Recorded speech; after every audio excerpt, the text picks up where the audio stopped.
Welcome to the Travel Squad podcast, where adventure meets inspiration. We're your hosts. I'm Brittany. I'm Kim. And I'm Jamal. Together we explore international destinations, hike epic national parks, and share unforgettable travel experiences with you, one passport stamp at a time. Our mission is to inspire you to travel by showing you how you can make it work no matter your budget, schedule, or experience level. We bring you along so that you can laugh, get excited, and start planning your own trip. So grab your ticket and your passport. And don't forget your travel insurance. And get ready to embark on a new adventure with us around the globe.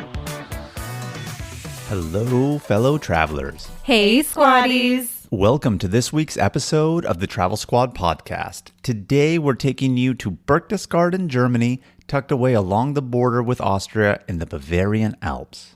Berchtesgaden was my absolute favorite part of our Germany trip.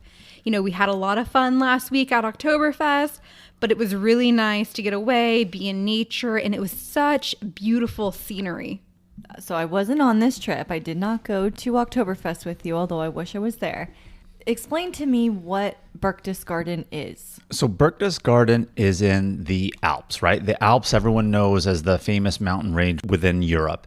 When we say Bavarian Alps, Bavaria is the southern region of Germany. So when I say the Bavarian Alps, they're the Alps that are in the southern portion of Germany here, right? So just imagine those quintessential European Alp photos, pictures that you see, or even if you've been to the Alps but not in Germany, kind of those same vibes here, but everything is a lot more lush and a lot more green here. Big mountains. Big mountains, towering scapes, so green, along tons of lakes, and there's a famous lake in this area too. And on top of that, I mean, it's this little mountain town, but it's also a national park. Part of the area we were in is a national park. So you kind of like getting a twofer. You're getting that really mountain Bavarian town type feel, very secluded, even though it is a touristy place to go.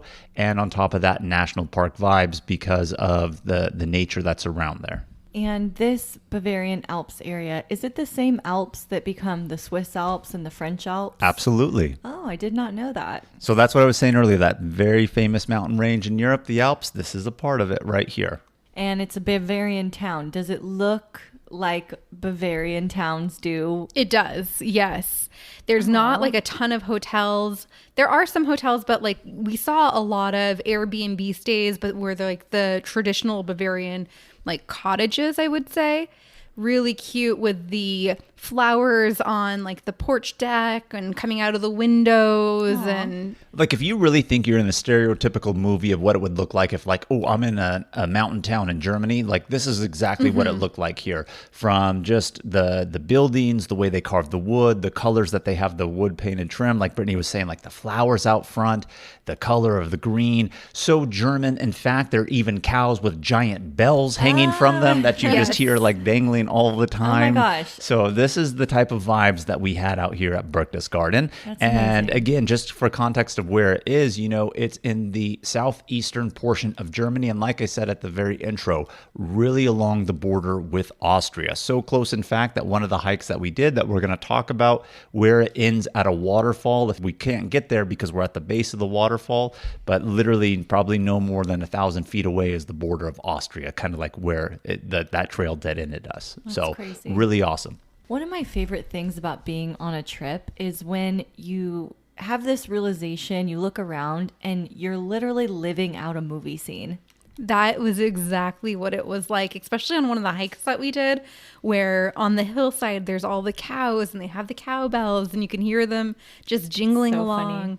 But yeah, it was absolutely like a movie scene. That's how I felt in Greece. Like I'm on a European summer vacation and this is a movie. And that's why you weren't on this trip with us, because you were in Greece. Yep. So while I was on the beach, you all were out in Cowtown, Bavaria. Let's get into it. Okay. So we always start with the tips. What are the tips for Berchtesgaden? So one thing that we learned that we did not do is we took all train transport and bus transport. We did not rent a car, and I wish we had. It's a lot slower in this area. You know, it's not as go, go, go. The public transport is there, but it's delayed a little bit in terms of like how things are spaced out and how long buses run for during the day. So had we had a rental car, it would have given us a lot of flexibility to do more of the activities that we wanted to do. And Jamal wouldn't have had his freak out. Yeah, we'll touch upon that later. You know, usually I say that my freakouts aren't freakouts. Brittany's overreacting. I had one here, and kind of like rightfully so. But to Brittany's point, yeah, rent a car. I mean, you go to Germany, you know they're famous for their mass transportation. When I was planning this trip and our time in this region, everything that I said was like, oh, transportation's good, this, that, and the other. And of course, I know like in the big cities it will be, but I was like, oh no, this should be totally fine. You know, everything that I'm reading about what you want to do talks about this bus line, you're good, bullshit, all that hoopla. And let me tell you something, that is not the case. We came again from Munich to here, and again with our friends Garrett and Melissa. So this is a continuation on of our Oktoberfest trip here, right? In Munich, you don't need a car. I would have loved to have rented a car from Munich, drove to Berchtesgaden. Thing about it is, though, in this area, maybe parking would be a little bit more difficult, or wherever you're staying at a hotel, kind of like pay to park. But I'll tell you what, do it. It's going to be worth it, because the bus transportation that they have here, because that's all they have, you can get from A to B, right? And then from B to C and everything like that.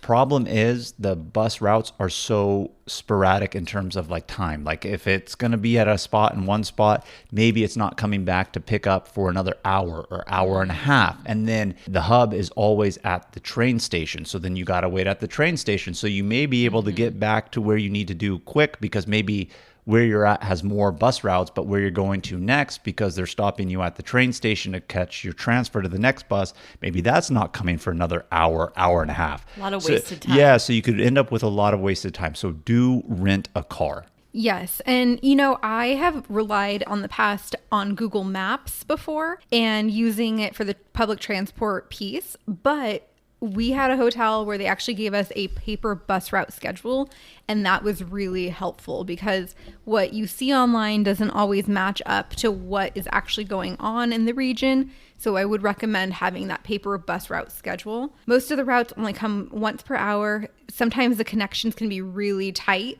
There was one day where we had a really tight connection and our bus was running late, and we ended up missing that bus and then having to wait like 45 minutes till the next one went. So that was just kind of a hindrance. But you also have to pay attention to the stops. While we were in Munich, they stopped pretty much at every bus stop. Here, if you do not press that is the bus stop you need to get off at, they are just blowing right past that. So we learned that the hard way, where they just went right on by the stop we needed to take, and we missed it. So Jamal's freak out was already starting to lead up, because he was already really frustrated and was like, we're going to take a cab back to our hotel. Lots of things from the time we left Munich to get here kind of really led up to it. I mean, this day of traveling to get to Berchtesgaden was just like chaos from hell, but in a fun way. Now that I look back on it, you know, it's kind of like funny. But when you're on the trip, and I just want to say this too, again, our friends Garrett and Melissa had come with us, had a really great time. This was really their first international getaway whatsoever, and I did all the planning. So then, of course, if things start to go awry, like one, you know, they're maybe not used to travel hiccups because they don't necessarily travel as much. And two, like I feel the pressure, like I want to put on a good trip for them, right? They spent a lot of money to come out here, and then just so many things started going wrong that day leading up to it. Yeah. So we're gonna no matter how much you plan, there are days like that, you know? And this was one of those days when we ended up coming out here. So let me preface it a little bit. We leave Munich, we take our first train. Great. Then we realize we have like a 6-minute connection to take the next train. So we get off the train and we're all running off of the platform down these steps. With your luggage? With our luggage. And it was hard. Actually, I think Melissa's wheel ended up breaking, didn't it, or something like that? I don't know if it, I don't think it did. But we're coming off the platform, we're going downstairs, we're running across, going upstairs, then up the other platform to make our next train. So then we make that train. We're like, oh my God, guys, like that was the biggest workout we've had this whole trip, right? So we make that. Then we get to the train station in Berchtesgaden, and then we realize, okay, the closest bus to our hotel isn't going to get us close enough with our luggage for us to like want to walk up and all of that. So we decided to take a cab. Then they want to charge us more because we have luggage. So then we take the cab, we get to our hotel, and you know, there was supposed to be another couple on this trip and we had booked all of the rooms. When we were in Munich, I had no problem canceling that other room, but when we canceled this room, even though we picked that we only wanted to cancel one, they canceled our entire reservation. Ooh. So when we showed up, the woman at the desk, it's a family-run business. She doesn't speak any English, and she can't find our reservations. So real quick, too, this is a really popular touristy spot. When we were here, like everything that I read was like, oh, if you're in Munich, you should come here. This is a really great spot. And it was in terms of the things to do, scenic beauty. But this is not like Munich where lots of people speak English. Most people here are speaking German, and it's very hard pressed to find people really fluent in English in this area. So take it from there. So now she's telling us that her daughter is asleep and she speaks English and she's with the baby. So she's going to have to like, and she's not answering her phone. So we're trying to like communicate. And then they tell us like, they just don't have the room for us, even though on my screen, I show our active reservation. But for whatever reason, when they received the cancellation request, I don't know if it was their system or they assumed that we were canceling all the rooms, but all of the rooms got canceled. Mm-hmm. So it was all of that. Plus, the weather wasn't that great that day. We ended up taking a bus to do something that day, and we got off on the wrong stop because they didn't stop at the stop that we needed to stop on. That was building up Jamal's freak out. All of this. Building it up. So I just want to preface real quick. So eventually we ended up getting the hotel situation taken care of. And Same spot? By taking care of, yes, but for one day, right? So originally they were saying by the time the daughter who spoke English came out and was really able to help us, she's like, well, you're canceled. We're like, no, we only canceled one. We're still showing active. She's like, well, I only have room for one people here. You know, there's only one room available when we technically needed two. Somehow, I don't know, from one room available, there happened to be two, and she was able to put us there for the night. But she said, we have literally no reservations for the rest of your time here. We were spending 3 nights there. We were having to spend the night 3 nights. So she says, well, let me call around. She was able to find a place for us to stay, actually in a lot better location along the lake, which we'll talk about that a little bit later here. But this is kind of like the main area, and the lake is really famous in Berchtesgaden. So she was saying, don't worry about it. Like, we got you there for the next 2 nights. So tomorrow you guys are going to have to check out from here. You'll check in there. I'm like, well, what about costs? And it's like, well, what you pay here is fine. You're not going to have to pay there. But of course, you know, she's calling a friend in for a favor. I'm like, well, are we really going to have to pay there? Are we paying the full price of what it was supposed to be for the 3 days, this, that, and the other? But, you know, she's telling us this and saying it's getting resolved, and we had a room for that night and supposedly the next day, but till the next day came, we didn't really know. Are we really going to have that or not? So you're just going down this anxious pathway. Got it. So another tip that I would recommend is stay near the lake. It's called Konigssee Lake. And first hotel that we checked into, it was more in the mountain region. And the second hotel that we checked into, because of that air, was right next to the lake. It was like the closest hotel to the lake. And I would actually recommend staying there. What's funny is that hotel online, if you look at the pictures, they are not good pictures. It's not rated that well. And I was like getting nervous. Where she put us the next day, yeah. Not where we originally made the reservations. Oh. And I'm like, oh no, like this doesn't look as good. But they must have recently remodeled it because the rooms were amazing. Okay. And they have not updated their pictures online. So I felt turning like around. Yes, I felt like it was a hidden gem. It didn't turn around till the next day because we didn't know that till the next day, right? So, but like our hotel where we stayed at the first night, though, again, like Brittany said, kind of not by the lake, more in the mountain region. So really beautiful views, had an amazing restaurant, amazing pastries. We went out like after we had gone out for the day, finished with some like coffee and dessert there. So, I mean, really good vibes. If you have a car, then you don't need to stay necessarily near the lake. But if you don't have a car, you probably do want to stay it because the bus route and everything always goes there. So at least you'll be in an area like right by a bus, right? So, you know, pros and cons in each depending on what you're going to have. But we're still on our first day arriving. We're still talking about tips, Jamal. Oh, we're still talking about tips, I guess. I'm just so excited to defend myself on the freak out. I had one, but it's justifiable, I feel like. But So another thing is on Sundays, the town's very small. They close down very early on Sundays. So if you plan on being there on a Sunday, just keep that in mind. We didn't have any issues, but you could. I imagine you want to purchase tickets in advance because this is a touristy area. Yes, absolutely. So one of the hikes that we wanted to do requires a boat ride on the lake. So you need to purchase tickets in advance for the boat ride. I would also recommend purchasing tickets in advance for the Eagle's Nest and the Jennerbahn gondola. Yeah, and if you don't know what the Eagle's Nest is, we didn't mention this yet, so we're mentioning it now. I'm not going to pronounce the name of what it is in German, but basically the English translation is Eagle's Nest. And Hitler had a hideout and little kind of sanctuary at the top of a mountain out here called Eagle's Nest. It's very known for him to have gone there several times. It's a very popular tourist attraction. You have to take a specific bus because it goes up these steep mountain ranges. You have to take an elevator to even get there that's built within the mountain, and we'll talk about it more later. But Eagle's Nest was a really popular attraction. You should probably buy the tickets online. That way you can get to the specified time bus that will take you up versus buying your tickets when you're there. So that's something to do. And of course, they have a famous gondola there. We bought those tickets in advance, but one thing we should have done was buy the Eagle's Nest in advance, which we did not. Another thing too, and this is really cool, is that every hotel that you check into gives you a guest card for you to use on your buses. And so it will give you free bus rides everywhere you go within the region. You'll get one from your host upon check-in, and it's valid until the day of your checkout.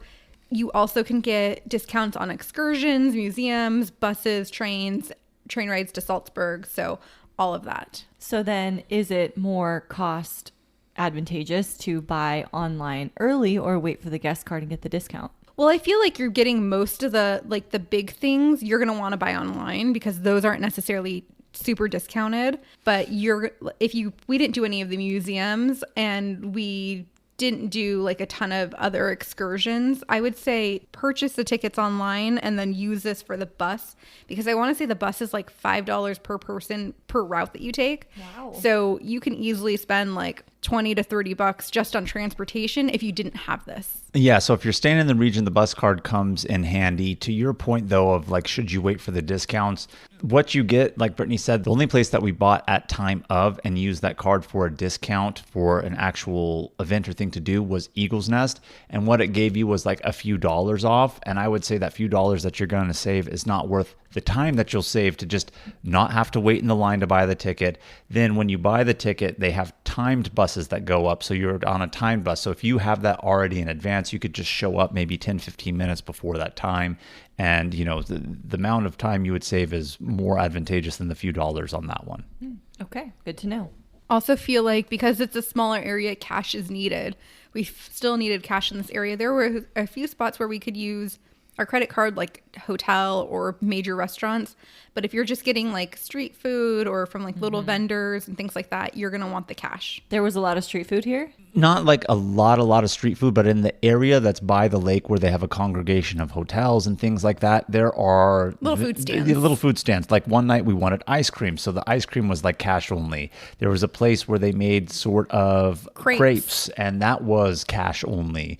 So, other shops like mom and pop shops for souvenirs maybe, but again, if you're in a sit-down restaurant, a lot of those were credit card, but if you want those little knick-knack things and street food like that or just little snacks, then they were pretty much cash only. Another great tip, we mentioned this when we were talking about Oktoberfest, still holds true here, is download Google Translate for German and have it downloaded, like I said, right? So, you can access it if you have data, but at the same time, you just want to preemptively download it. That way, if you don't have service, you can still use your Google Translate, because here, more than anywhere on our trip, definitely need to have that because less people spoke English here than when in Munich. You would also want to download Google Maps of the offline area as well, because you can lose reception in some parts of it, so it's good to have. And then we mentioned before in our Oktoberfest episode, but you might want an eSIM or data, of course. So we have a link for our Aerolo eSIM, and definitely buy some data in advance. Good tips. Okay, how many days total were you in this area? You said 3 nights, right? 3 nights, that's correct. Okay, let's get into it. So I kind of already mentioned it. We took that train from Munich. We had that short connection. We had that hiccup with the hotel. But the hotel that we stayed at, it was called, I can't even pronounce it. It was called Hotel Garni Honorlonen. I know, but again, from last episode to this one, forgive our German. I mean, Yes. German is such a hard language to pronounce. Like, We're getting a bad review for that one. oh, I know. Just like when we said the River Thames or Toms or Tims, and they ripped us a new one from London, huh? So you Germans, please don't rip us on this one. But we took a taxi here, but they had beautiful mountainscapes. Every room that we had like a little patio area and you could look out, and it was just so picturesque. You know, when you're like in the mountain area and the cloud cover comes down low and you feel like it's like foggy and misty and just like so scenic, that's like what it was. They had a bomb little cafe with like, they made their own pies and tarts and things, and they had like a really good coffee and tea. So The really best liked coffee it. we had on the trip was actually here. Yeah. Like they made a really good like cafe latte, like vanilla one. It was just so delicious. So they also have a covered indoor pool and sauna too. And did you use it? We did. Absolutely. So this day we really wanted to go to this waterfall gorge, but we got here mid-afternoon, and to take the buses that we needed to get to the waterfall, we could get there. But coming back, the buses didn't come back that late. And it wasn't even that late. We needed to come back at like 7 or 8 p.m., but they would already be closed. So we're like, okay, we can't do that. We can't do the Eagle's Nest. And she said even if you take a taxi there, the taxi's not going to wait for you. And where that little waterfall area is and this little gorge trail that you walk across, no taxis really go into that area that you'll be able to flag down. So like if you don't have a car and then you get on a bus there, like you're literally walking 10 miles back into town, you know? So we were like, all right, well, we can't do that. So what else do we want to do that we're going to try to do today? Well, maybe you should have just offered the right price to the right cab driver. Maybe, but it would have been very expensive. So then we were just deciding, okay, well, maybe we'll go up to the Eagle's Nest, because even though it's cloudy out, maybe we're not there for the views. Maybe we're there for the historical aspect of going up and being in the Eagle's Nest, right? But when we arrived and took the bus to the Eagle's Nest, they let us know that the elevator to get to the top of the Eagle's Nest is broken and they're no longer doing tours that day. So now after all of this, like the hotel situation, the bus ride, everything, Jamal is upset. Well, yeah, because I'm just like, okay, well, we couldn't do this, you know, when we wanted to do the waterfall because of the bus. It was an issue with the hotel, the transfer to make sure that we got it because the train was running late. So you know me, I mean, I won't lie. I'm prone to kind of agitation on that a little bit. So, but what really set me off was not that we couldn't do it. It's that when we looked at the bus schedule, it was like, well, the next bus isn't even going to pick us up from this area for another like hour 15 minutes. So we're just like, all right, like, what are we going to do? So in that area for Eagle's Nest, there's really only like a couple shops because you're nowhere near it. You're just where you catch the bus to go up the mountain. So they only have like one little shop there. So I'm just like, oh, great. We're stuck here for like an hour. So we're like, all right, well, let's go down to the shop and roam around. And then all of a sudden, like I hear something and I'm just like, is that a bus? And then I look over and I really see a bus coming. Ahead of schedule? Ahead of schedule. Or not even listed on the schedule, Kim. Not even listed on the schedule that it was going to come at that time, right? And so I see it, but where we're at the shop, you have to run up some stairs and then you're still kind of like a far away from the road because you got to cross a parking lot and all that stuff. And I'm like, the bus is here, let's go. I start jamming because I do not want to sit there for another hour. I've seen you jam. You can move. I could jam when I need to jam. Yeah, thank you, Kim, for throwing that out there. I'm quite athletic when I need to be. And I just hit the gas on that one.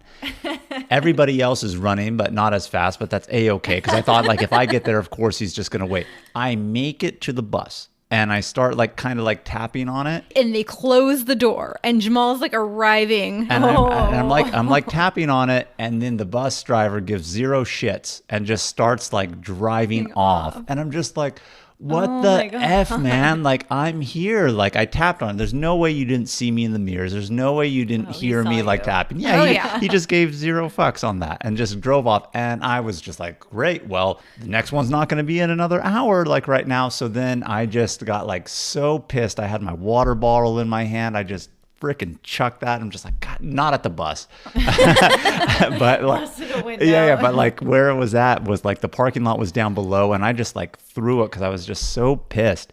It was actually a really good throw too, because I don't know how I made it through some like little banister railings that were really tight and narrow. It just fit through there like perfectly. And you scuffed it up, so we had like a little reminder. Yeah, there was going to be a reminder of this time in Germany, because there was a scuff on my stainless steel because it made it through like the little banister rail, but like it hit some rocks. And I was like, all right, well, we got a good laugh at that, and Garrett and Melissa got to see a Jamal freak out. But just like so many things compound, I'm just like, God damn it, we got to wait here another hour. Like they got to see a good freak out too. Well, they are honorary squatties now after that one. Yeah, absolutely. Wait, so if it wasn't on the schedule, then was it even the right bus? It was, yeah. So I guess they just like went up the hill and then turned around. And they also, on the bus schedule, like I said, you needed that like paper one, because they had all of these rules on like weekends. Sometimes they didn't come, or school days. School days, yeah. Like literally their bus system there is like chaotic. So rent a car. Like really rent a car. Do yourself a favor, rent a car. So then we're like, what are we going to do? Like, we can't go to the waterfall. We can't go to the Eagle's Nest. So we decided to just, relax for the rest of the night. We went to a traditional Bavarian restaurant. We'll relax an hour at the bus stop till the next bus, and then walk to a Bavarian restaurant. And then we got an even better laugh, because Jamal and Garrett are like, we need a beer after this day. And so they order a beer that looks familiar to them, and they order the non-alcoholic beer. So I was so upset. So basically, we go to this Bavarian restaurant. It was really highly rated. The food there was really delicious. Do we have the name of the restaurant, Brittany? Mm-mm. What a shame. Well, hopefully we'll find it and we'll put it in the show notes here for you guys on that one. But it came up really highly rated, and we're like, all right, let's go. And then when we get there finally, like Brittany said, we were like, we need a beer. And we went to the Lowenbrau tent, if you guys remember from last week's episode talking about Oktoberfest. And we're like, well, we know what Lowenbrau tastes like. Let's just go with the Lowenbrau. We liked it enough. Let's get it. And then as soon as it comes out in a bottle, I'm not even paying attention, because I'm just like, all right, like whatever, like my beer is here. I notice she brings out little baby cups. I'm just like, what is this? Like, why is it not like in a larger cup? And then Garrett, I thought he was just trying to like irk my chain a little bit and play with me. He's like, bro, guess what? I'm like, what? He's like, these are non-alcoholic. I said, no way. Like, this is so stupid. Like, don't play around with me. These aren't non-alcoholic. We just had Lowenbrau. What are you talking about? He says, look at the menu and look at the bottle. It definitely says non, and then obviously alcoholic in German, but it's so close that I know that that's alcoholic. Oh my God. And then we just started like busting up laughing, because it was like, how can this day get any more freaking ridiculous than this? Like we both we need a beer to calm nerves, me more than anybody, like after the day. And then I order a non-alcoholic beer. And you see the person at the table kind of sitting across from us. He had a regular beer. They bring it in the big boy glasses and all that stuff. And we get the non-alcoholic beer, and she brings us little baby cups. I don't know if she was playing with us or if that's common practice for them to serve, but she didn't even tell us. Like, she was a nice waitress, nice enough, spoke English, one of the few like in the area that actually did, but she did not give us fair warning. I'm a little disappointed in that. So did you order another beer with alcohol? Not at that point. I was just like, F it. Dude, I'm done. Did you drink the non-alcoholic beer? Oh, I drank. I bought it. I'm not a quitter. I'm going to have it. It still tasted like beer. It just didn't help take the edge off a little bit. But what helped take the edge off was after dinner when we went back to the hotel. That's when we had that really delicious coffee. This is a PG. And no, I'm not getting to that. When we got back to the hotel, we had that coffee, dessert. Then we got in the pool that was covered indoors in the sauna. So that was kind of like the nice relaxation. But I did find the name of the restaurant we ate at. It was called Gasthaus Unterstein, and it was really good. I ended up getting some pork, and it was like crispy on the outside, moist on the inside, some sauerkraut. And what else did it come with? It came with like a cabbage slaw or something. Well, that's the sauerkraut, right? It's kind of like the cabbage slaw and stuff like that. I think it came with some sort of potatoes.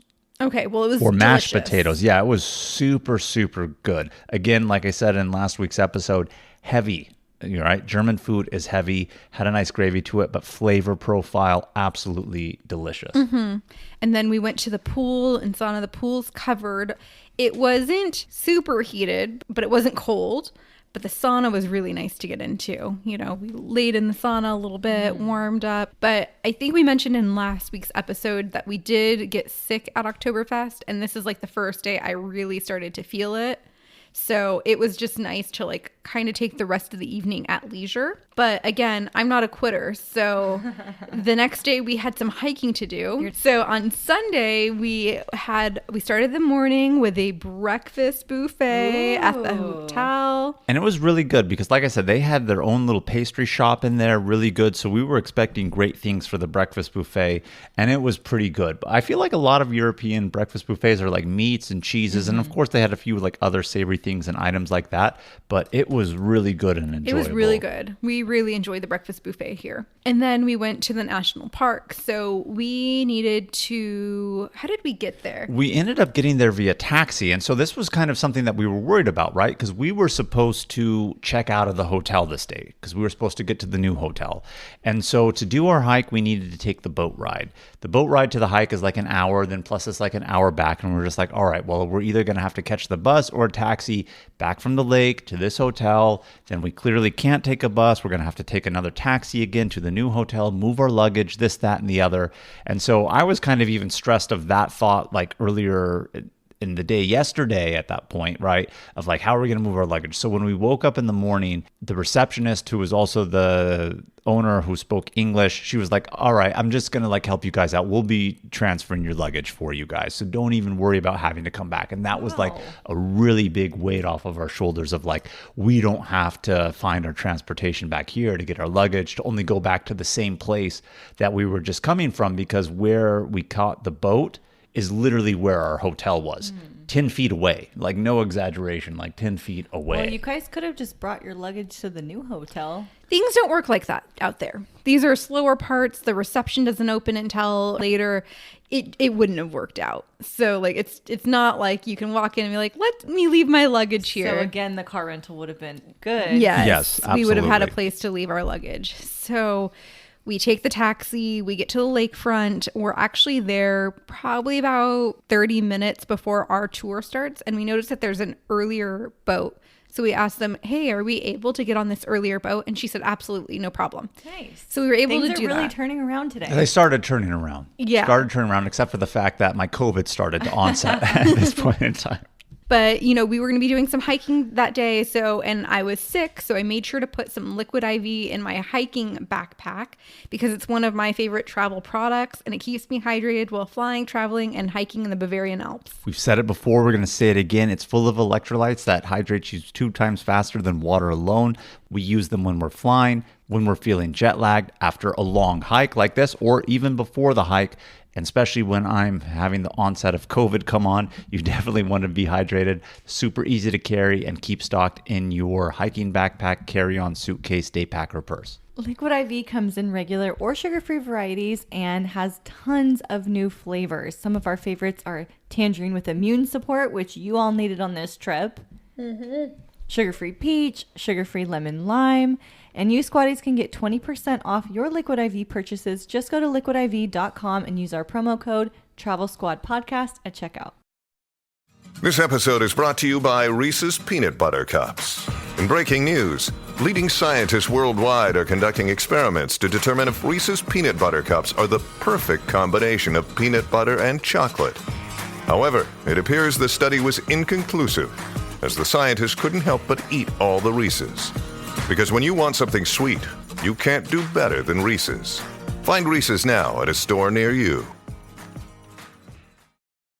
So like you said, Kim, things were starting to turn around for us. We were able to catch the earlier boat because it was going to be an hour ride along the lake on the boat to get to where we needed to be at the very end of the lake to start our hike. Now, the tickets for this boat we bought in advance. They're €27.50 per person, and that's for the Kings Lake ferry boat. So when Brittany was saying Konigssee earlier, that's the translation of Kings Lake. So we were supposed to be on the 8:15. We ended up getting on the earlier one, so that was really good news. Just kind of helped with time. time, $27.50, bind in advance. And while you're on the boat, you want to sit on the right-hand side for the best views. I read that tip, would recommend that.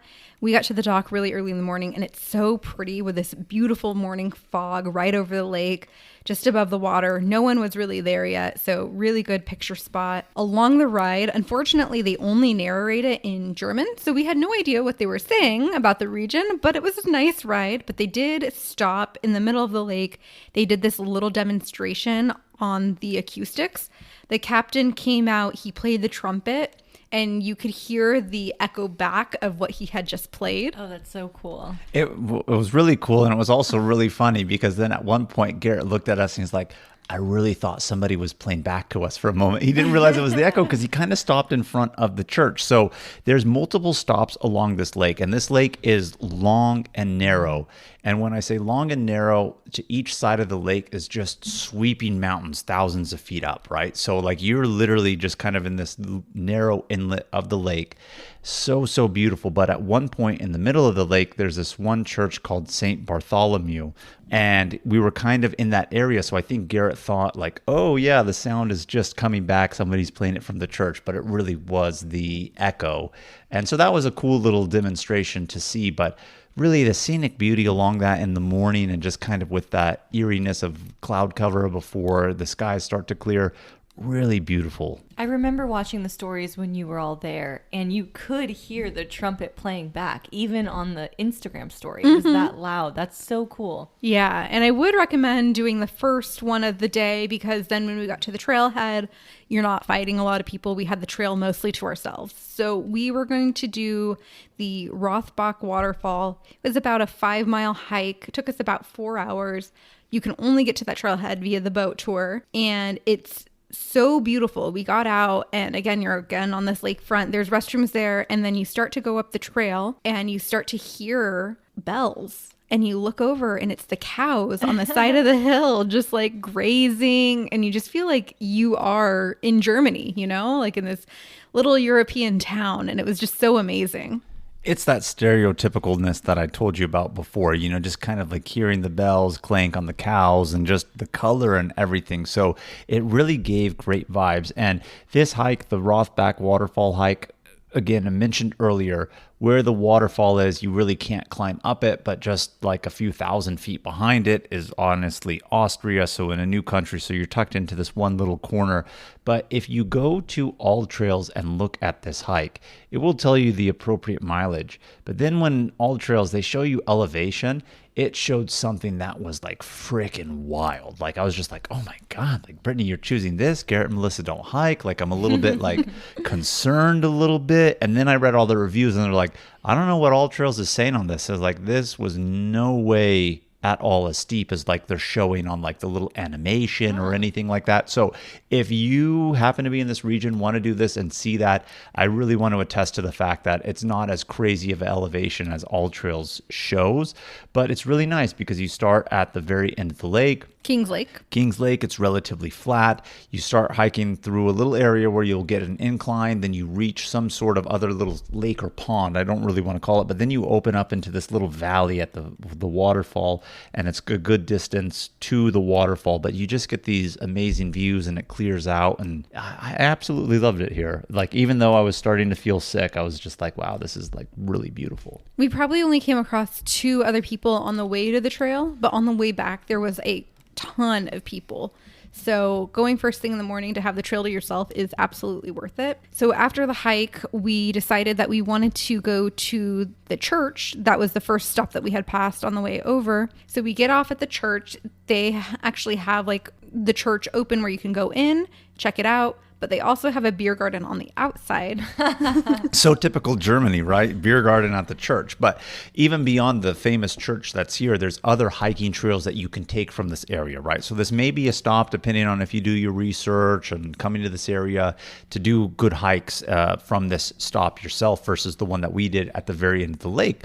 But we said to ourselves, well, why would we not stop here? This church, Google it, St. Bartholoma Church, really crazy kind of like Baroque architecture, wasn't it? and really bright colored red roof and really scenic, really beautiful. But who doesn't want a nice, refreshing beer after a hike? I could say all four of us did. We did not exhaust ourselves on beer from Munich and Oktoberfest. We were like, we are ready for one here.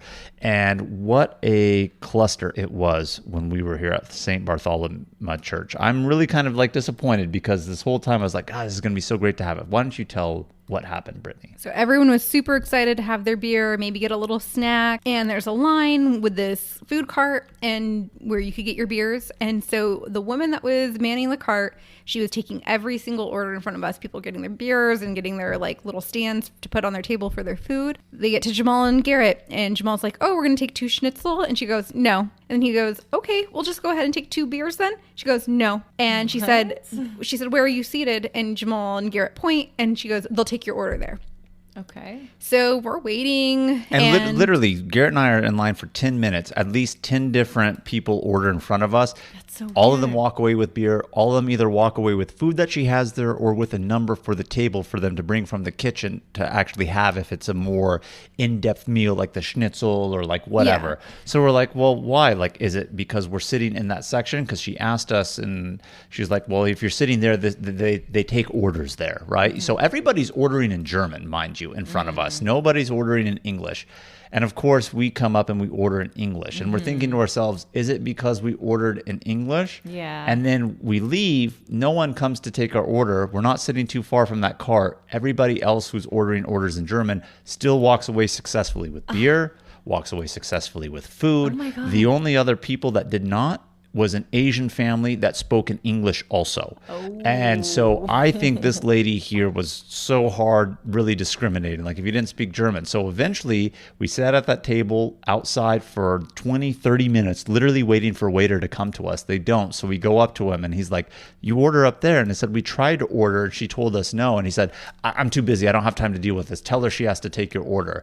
So we were just like, well, F this, we're leaving. I mean, we went into the church and saw the church because of course the church is there, but this was probably like our worst experience. Funny enough, like as we were hiking, of course, you know, you get into conversation on the hikes, and as I mentioned, this was really Garrett and Melissa's first trip. He asked, like, on our travels, have we ever really experienced discrimination of any sorts, or just be like, oh, you guys are Americans? And I'm like, honestly, no, not really. Sure enough, 30 minutes later, boom, I really feel like that was the situation here, because I know no other reason why she would have not served us food. And then the only other people were speaking English to her and clearly not German because they were Asian.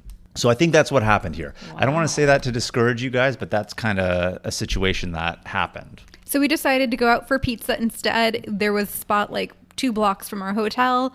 We went there and we wanted to try a Radler. A Radler is half German beer mixed with like half lemon lime soda, or like a lemonade. And Radler stands for cyclist in a dialect of German, because there was like a whole bunch of cyclists that rode miles and miles and miles on this strenuous bike trip, and they made it to a small town, and they were looking for something that was light and refreshing and like not too heavy. And so, but they still needed the alcohol. Yeah, so not, I know, I was about to say, so not water. Give me some sort of beer, but give me something lighter in it. Huh? So the typical Germans. Operator of the inn made this drink to cater towards them, and it caught on, and so Radlers are very popular, and so we decided to try it. I actually liked it. Melissa did not. What was your opinion on that, Jamal? I didn't like it. Garrett didn't like it. But in fairness, I think my COVID was really starting to kick in. So any alcohol at that point wasn't necessarily, too great for me. Although I will say I've had other German beers that they sell here in the US that kind of have flavors that kind of in that same tone of being like a soda and other flavor mixed half with beer that I've really, really liked. Wasn't too huge of a fan of it, but it doesn't surprise me that Brittany liked it. So give it a go, but hit or miss. It's a coin flip. It sounds good. Yeah. Yeah, it sounded good. I don't think it was that good. I liked it. But then Brittany was the only one. But then we wanted to go take the gondola up the Jennerbahn mountain. We had reservations already. So, we had tickets already. Yeah, the reservations are open. Right. So you take this gondola up, you're going up 6,100 feet in elevation. You get this amazing panoramic view up there. You get to see the valley below. It's so green. It's so beautiful. And we actually were teasing Garrett and Melissa a lot because we were originally going to take the gondola up and then do the hike down. And as we're going up on the gondola, we see how long and terrible this hike would have been. Ridiculous. Like, honestly, ridiculous. Like, even us were just like, man, like, and I think All Trails is wrong in this region because it showed a mileage for that. And when we were taking the gondolas and like looking and seeing all the switchbacks and other BS that people had to do, I'm like, there ain't no way this is correct. Like, this seems terrible, like even on the down, because you could hike up, of course, and then go down, but yeah, no way. So do yourself a favor, buy the round trip ticket. The round trip was about like 38 euros per person at the time that we did it. If you go after 3 p.m., it's 32 euros. So you could save a little bit of money if you go after 3. But they close at 5, so it's something you have to do like at the end of the day because the gondola closes early. There's a restaurant and gift shop at the top, and Jamal was really funny because we did this research and he was like, there's pictures that we could see the lake from here. We get to the top, we're at the restaurant, we're looking over, we do not see the lake. We're like, where is it? Where's the lake? Then I see a trail. So it was an easy day after the hike that we had just already done earlier in the day. Another 15-minute hike up some steep stairs.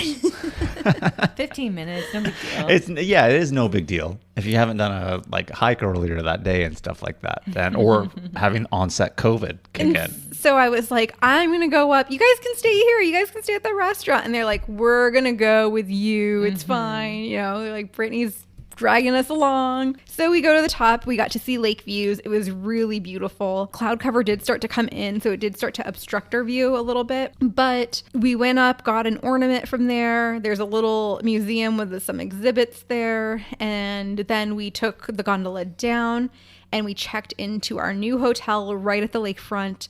And it was so beautiful. And the gondola here is right by the lakefront, right? So everything like the gondola, the boat rides along the lake, the kind of little village area where all the hotels are and shops, all congregated in this area. So this would be a really good spot to stay in, no doubt, for that reason. So we didn't have too far of a walk. We go to the hotel, and sure enough, our luggage happens to be there. They already put it in our rooms. They tell us, you guys are paid up from the hotel that you were staying at the night before. So everything worked out as it should. And then that's where we discovered that the hotel, at least the rooms, were a lot nicer, because when she told us where we were going to be staying, that's when Brittany finally looked at it and we're like, oh, the photos are like dated, but they had done an update of the rooms and apparently didn't show them online, and it was a really, really nice room. We loved it here. Yeah, it was a beautiful, beautiful room. Nice big bathroom.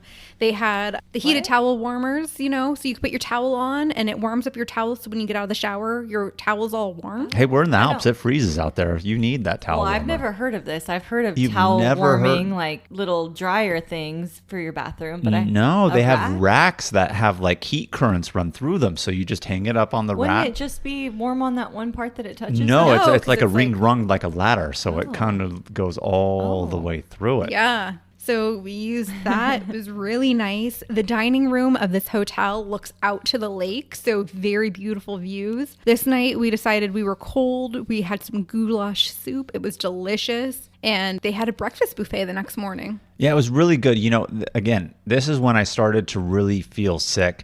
And by that, I don't want to say like it was really bad. It was one of those things where I started to feel a little tickle in my throat, but I couldn't tell, is this going to develop into anything more? Is it because we're amongst friends and we're talking, and I had been drinking at Oktoberfest like a few days before? And so I was just like, oh, all right, you know. And then Garrett tells me, hey, man, like after dinner, let's come down. There's a beer garden right here at the restaurant, like on the outside, just overlooking the lake. This will be great to like have a beer. And I was like, yeah, let me go upstairs first. I'm thinking to myself, oh, man, I really don't want a beer. Like, I'm not feeling too good. Like, I just want some like tea.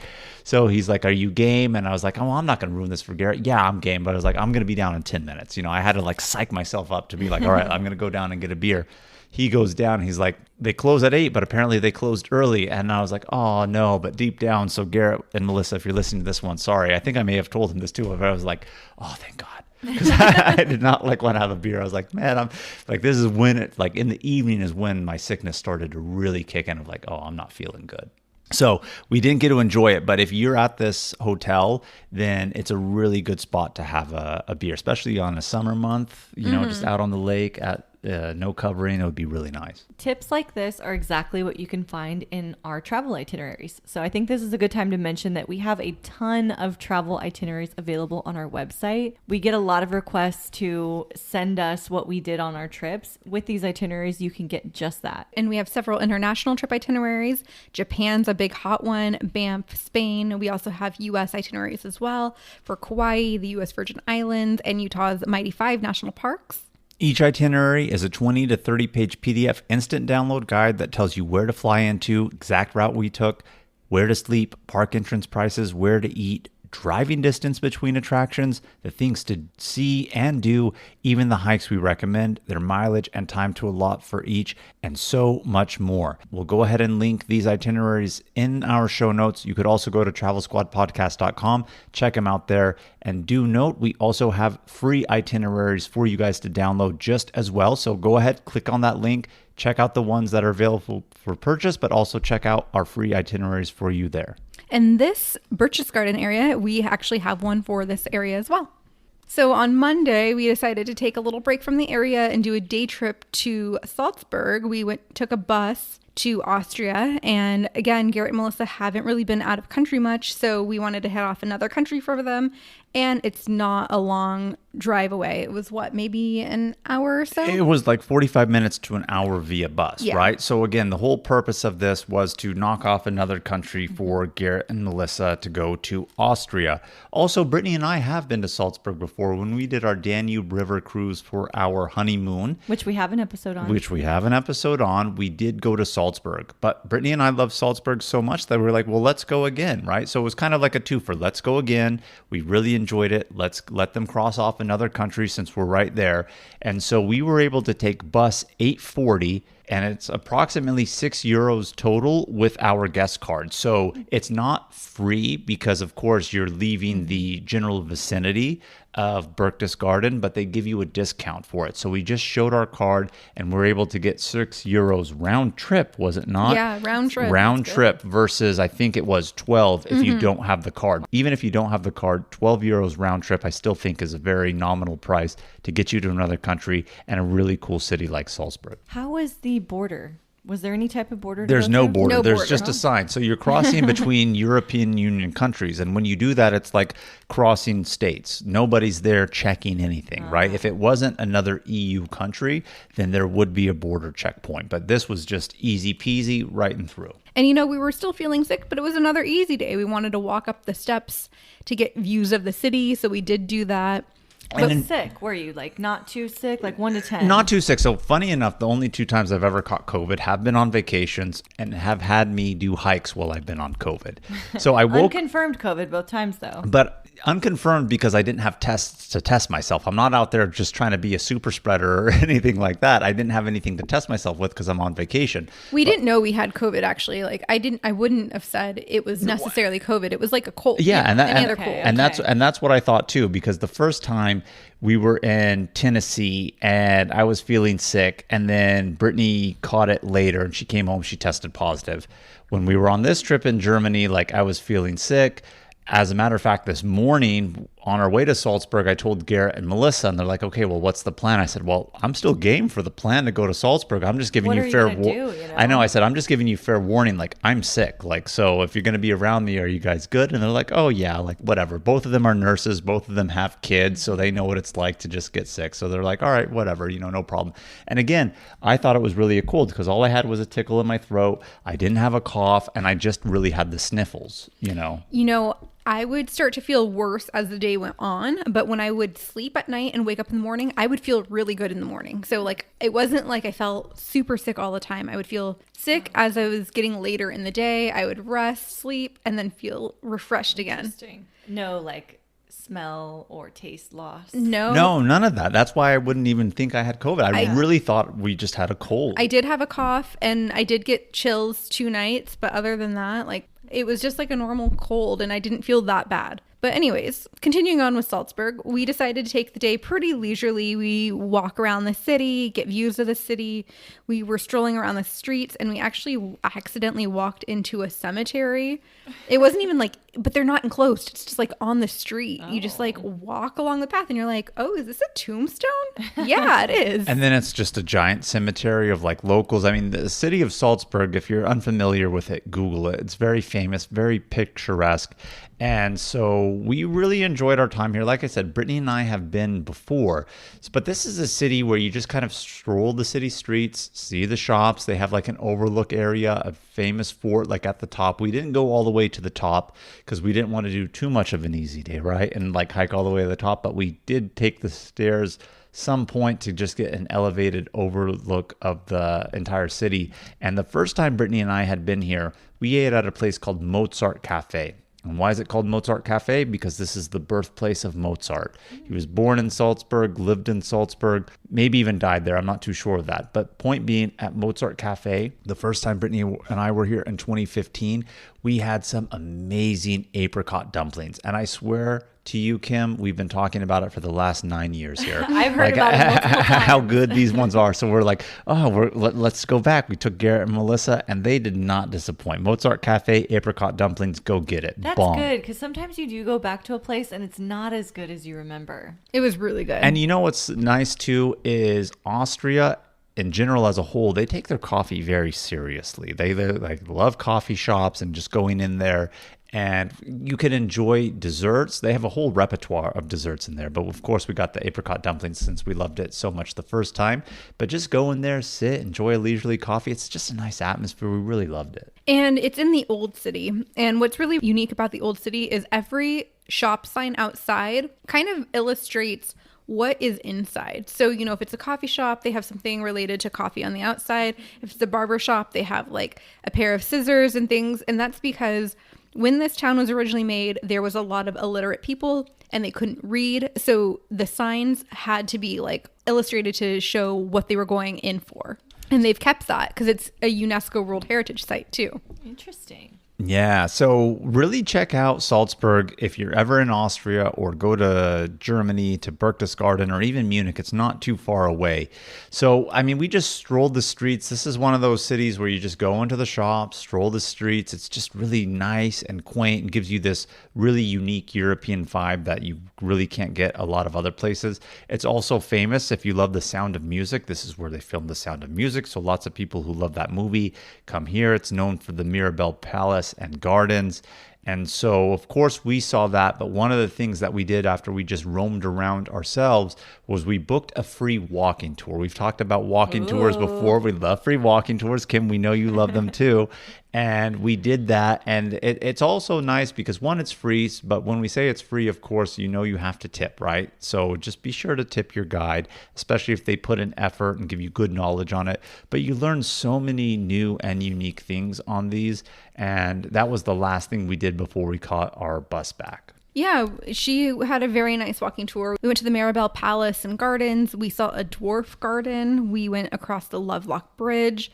We went into the old city. We saw a marble staircase. And then we also went by Mozart's house. So lots of different highlights for the city. The tour did run a little long, and we did want to catch a certain bus back to Berchtesgaden. So we ran back and we were able to catch the bus. So luck was on our side that time. And we just hung out for the rest of the evening, had dinner at our hotel. That sounds like a lovely little day trip. It really was. And that's the one thing I really love about Europe too, is people don't realize how close things are. And yes, we were right on the border. So, I mean, in fairness, but lots of things are really close when you're in Europe. So whenever you go someplace, just kind of look around and see, hey, what unique thing can I do? And completely different, right? Because Salzburg is right by Berchtesgaden, which is in the Alps, but Salzburg is not even mountainous, right? So then you just kind of get these like little different vibes and everything like that. But Tuesday was our last day. And Tuesday, funny enough, was a day that we didn't have anything planned, except for if we're unable to do things, this is the day that we're going to do it before we catch the train back.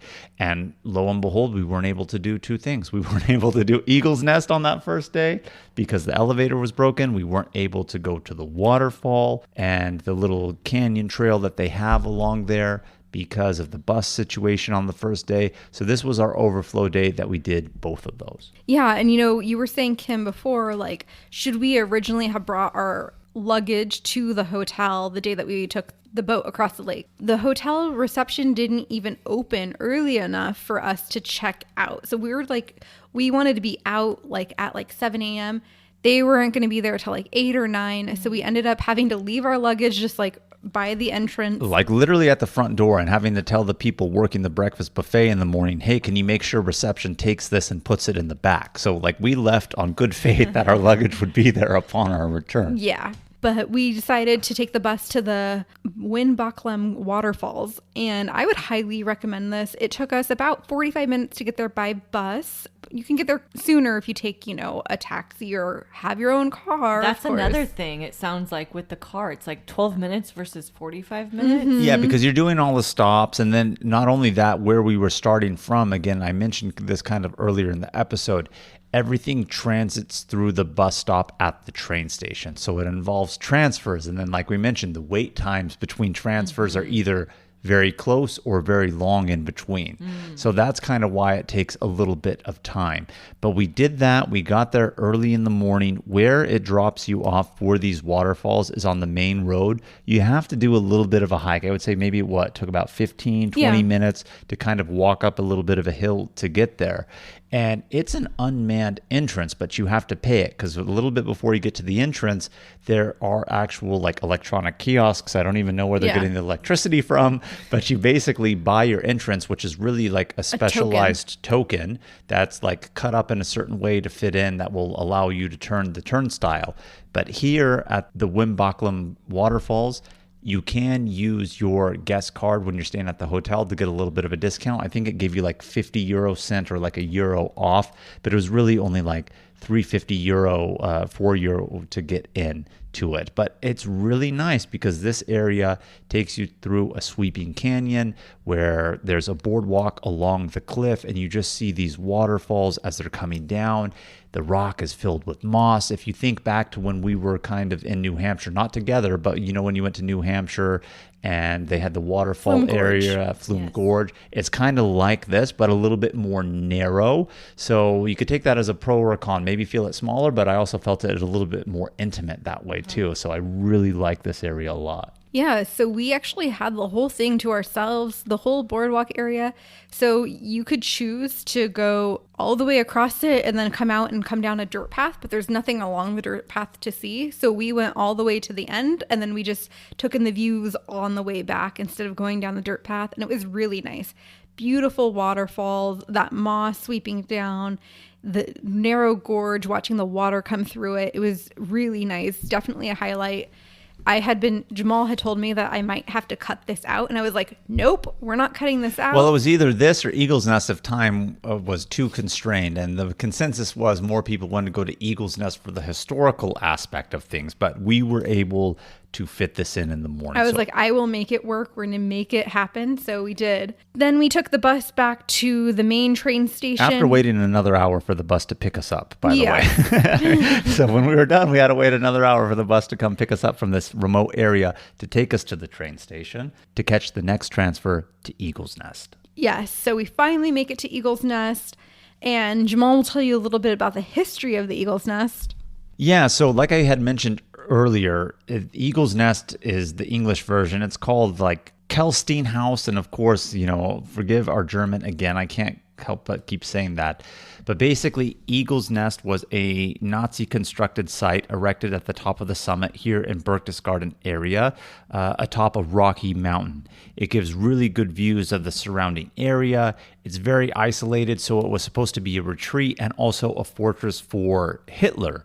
There's, I believe, only about 14 documented instances that Hitler was there. More high-ranking members of the Third Reich went to visit. Hitler didn't go as often, even though it was built specifically for him and as a hideout, because he was scared of heights. Well, from a hideout perspective, it's not very hidden. Well, it's not very hidden, but to get up there is very tough. right? So you're really in a very strategic area because it can't really be rated because well, it could be, with bomb. That's very, very true. But at the same time, what's really unique about this is it's built up at the top.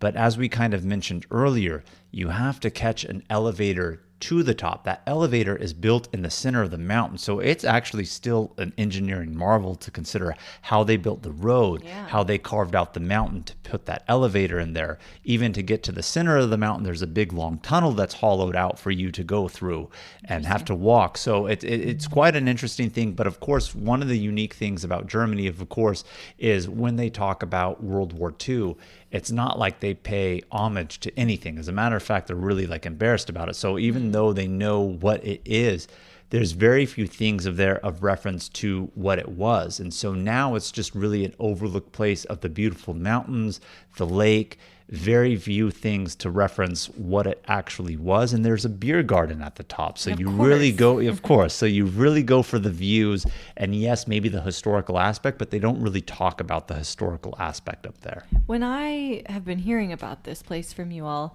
I'm imagining something to look more like a bird's nest, but it looks just like a little house. Yes. Yeah, it looks like a little house, and that's the area that's shown above. Of course, there's a little bit area kind of like in the rocks. It's not necessarily too huge, too, but, the elevator is how many feet, right? I think it's 400 and... I don't know. I do think it would be cooler if it looked more like a nest. Yeah, well, I think they just call it that because it's at the top. Eagles and birds put their nests, in certain strategic positions, right? But really unique, and I think there's only literally one wall that tells you a little bit and shows a few photos of when Hitler and Third Reich members actually visited the area. The only thing of historical significance that you could maybe go to and see of the building, because of course they don't pay homage to it, it is what it is there is a very famous fireplace there. And the fireplace is made of marble, and that marble was actually gifted to Hitler and the Nazis by Benito Mussolini. But when Allied soldiers overtook Germany and in that area, the Allied soldiers that raided it actually broke off some of the marble on the fireplace. So you can go in, the fireplace is still there, but you can see where they chipped it out as personal souvenirs to themselves and took it as a little bit of a victory for themselves. So really unique experience. I mean, if you were really into history, this is cool to go to, but you're not really going to get a lot of the history there because they don't sell it up. It's really just for the view, the beer garden now, the nostalgia, but it just really unique. Taking the bus up, they let you out, you walk down this long tunnel that's 400 or 500 feet.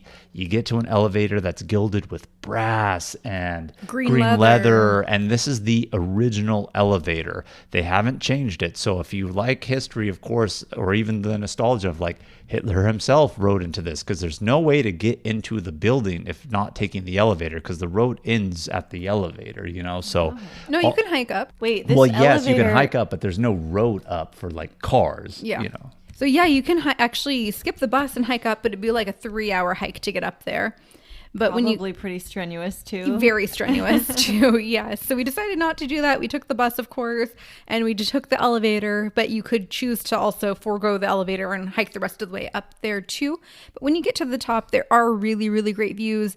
You can do some hiking. There's some lookouts. There's a great overlook of the lake. It's very beautiful and scenic up there. When we got to purchase the tickets for the bus to get up to the Eagle's Nest, it was a very, very long line. We had mentioned in the beginning of this episode, this is one of the things you should buy online because we didn't know that at the time, but that would have saved us a lot of time. We would have been able to get this done quicker, faster, all of that. Did you have a beer up there? We did. Of course. We have to have a beer. We had a nice overlook of the lake. As a matter of fact, the views of the lake and the mountains were better from here than the gondolas. But the gondolas were nice because the views going up the gondola was nicer than when you were at the top. So there's kind of a little bit of a pro and a con on that aspect of things. But great views all around. And of course, we had a beer. How could you not have a beer when you're up here? Yeah, getting up there is a feat in itself. I mean, it took them to build 18 months with 3,800 workers. and they made them work even during like the harsh winter months. So there was possible avalanches and rock falls. People died making the road, but beautiful panoramic lookout view and definitely worth going to see. So from there, we decided to take the bus back. We had to go to the hotel to pick up our luggage. And then we ran to catch the next bus back to take us to the train station. You guys are doing a lot of running. We're doing a lot of running. So we wanted to catch a train to get back in Munich at a certain hour. And one of the unique things about German train tickets, which we did not mention, is if you buy a train ticket in Germany, you can go at any time. So let's just say we bought an 8 a.m. train ticket. If there's an 8:30, 9:30, or whatever time from wherever your original departure to endpoint is, you can actually take. So it's not time assigned. So that's really unique. So God forbid we had missed it, we wouldn't have really had a problem. The problem is the next train is like an hour, hour and a half.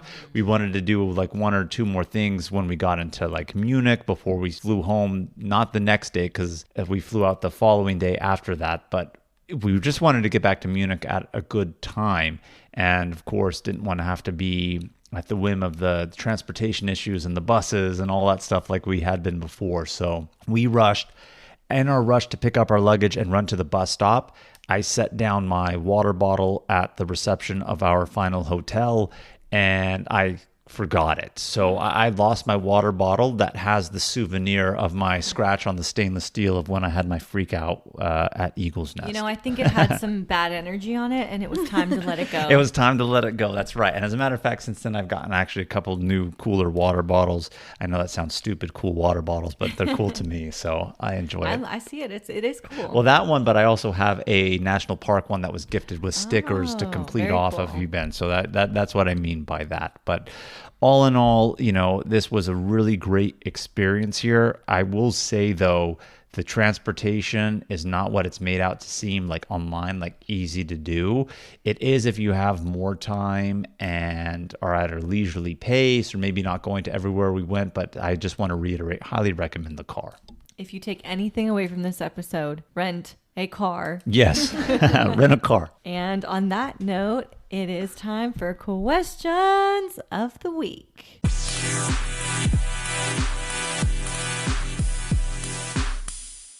Our first and only question coming in this week is, if you had to choose between Eagle's Nest and the Jennerbahn gondola, which would you choose? You know, if you had asked me this before we went on a trip, I would have said the Jennerbahn gondola. But after the trip, I would say Eagle's Nest. You get the same views, better views actually, and you get the historical component as well. So very similar area. I feel like if you were hard pressed to choose between one or the other, I would choose the Eagle's Nest because the views are better. You get a better view of the lake. There are like the hiking trails around, so you can do a little bit of meandering around, the beer garden at the top, the historical aspect, and I really enjoyed it more than I thought I would. Yeah, I would have to agree. And one thing that we did not mention, though, when we were talking about Eagle's Nest just a couple seconds ago, is that you have a timed bus back down. So your time at Eagle's Nest, if you don't hike up, is very limited because they tell you at what point you have to catch the bus to get back down at the bottom of the hill. So the Eagle's Nest experience is a little bit more rushed, but I do feel like the views are better. But I do think I touched upon this earlier too. The views going up the gondola were just spectacular, but that's of the mountains and the valleys and the greenery and everything like that. So I really enjoyed that. But if we're talking views from the top and just overall like experience, historical aspect, for sure being able to see the lake, Eagle's Nest, I would say, is the one to do. Just know your time up there is going to be more limited than the gondola because you could come up and go down, whenever outside of, when they close. Very good answers. Well, it sounds like you guys had a great trip in this part of Germany, little dip into Austria, coming off a good trip in Munich and Oktoberfest. It sounds like it was just a really, really good time. Yeah, absolutely. I love this trip. This is probably my favorite part of the Germany trip. I would go back to this area. It was that beautiful.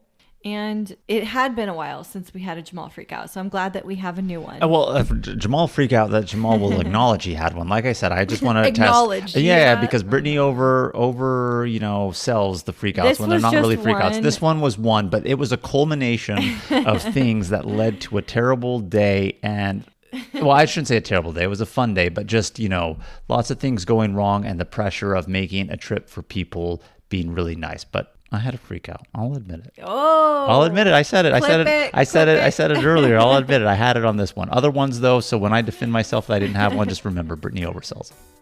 Well, on that note, squatties, thank you so much for tuning into our episode this week about Jamal's freakout, as well as Berchtesgaden and Salzburg.